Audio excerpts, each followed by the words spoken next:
Now, earlier, I was joined by Irvin Studin, who is the editor-in-chief of Global Brief magazine, and I asked him, amid reports that people in Kiev were just going about their normal mornings, despite this military operation happening, what he thought was going on. Ukraine is a huge country. It's the biggest country in Europe after Russia, territorially. Very big population as well, 40, 45 million, somewhere in between there. So we're in the fog of war. The Ukrainians, like the Russians, have been a lot through their history. So there's a certain sang-froid. They're not deeply panicked. They're properly worried because they would know more than we would in the West through personal networks and information what's coming roughly. The other thing that is underappreciated is that the Ukrainians have a very rich sense of humor. And even through the war, I think that will keep them going. They know how to laugh. So that's how you square the two. But let us not underestimate the penchant of both sides for war. They're both warrior nations, and this can get very ugly very fast on both sides. Because at this point, you know, of course we have to acknowledge that anytime we talk about an incursion or an invasion, there's a pretty broad spectrum of violence that we could potentially see, from very little to quite a bit. But to try to figure out how much violence we might see, I guess we have to get at the intent. So what is Vladimir Putin, in your mind, trying to achieve at this point in time? I think he has two audiences. His primary audience is domestic. And as I mentioned on the National last night with Janice, he's at the end of his règne. He's fin de règne, as we say in French. So he's consolidating the fort for his successor.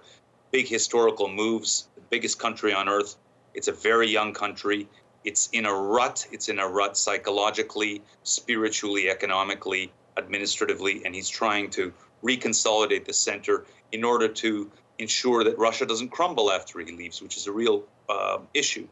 And the second audience, less important, is us in the West and Ukraine in particular. Unfinished business, not so much after the Cold War, but really the general architecture of Russia as he again leaves office. The 2014 revolution, Ukraine, the Crimean annexation, as I mentioned, radicalized three houses, and it must be understood thus.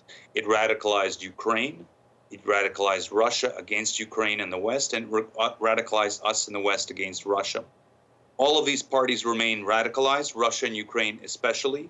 So it's in that context of radicalization that he's making some moves towards there, which, by the way, will further radicalize at least those two houses, Ukraine and Russia. Can I ask you what you think the range of international response might be at this point in time? You know, our understanding right now is that the U.S. President Joe Biden is speaking with Ukrainian President Zelensky, you know, as we speak. What would you expect to see on the international stage? I don't think that conversation is going to yield anything. I think we in the West have played most of our cards, and the economic cards obviously don't impress because the Russians, like chess players, would have already discounted those costs into their behavior and considered them acceptable given their larger goals at this point. The big cards are to be played, as I mentioned last time, by Asian countries. That is my hope. That is my proposal for anyone listening. I'm thinking of countries like Israel, which has huge networks in both Russia and Ukraine, 1/6 of the population Russian-speaking, and their analytics are superior.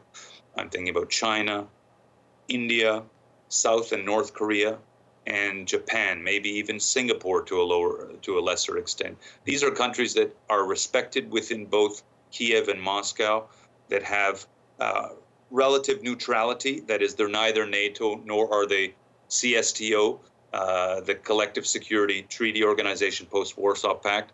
So it's got to be a neutral force, neutral diplomatic effort.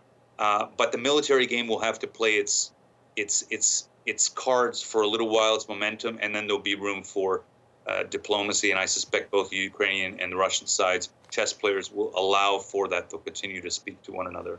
Well, we will see if the brinksmanship will come to an end soon or whether this will be more of a protracted campaign. Irvin Studin, very good of you to join us as always. Thank you so much for your time. I appreciate that. Thanks.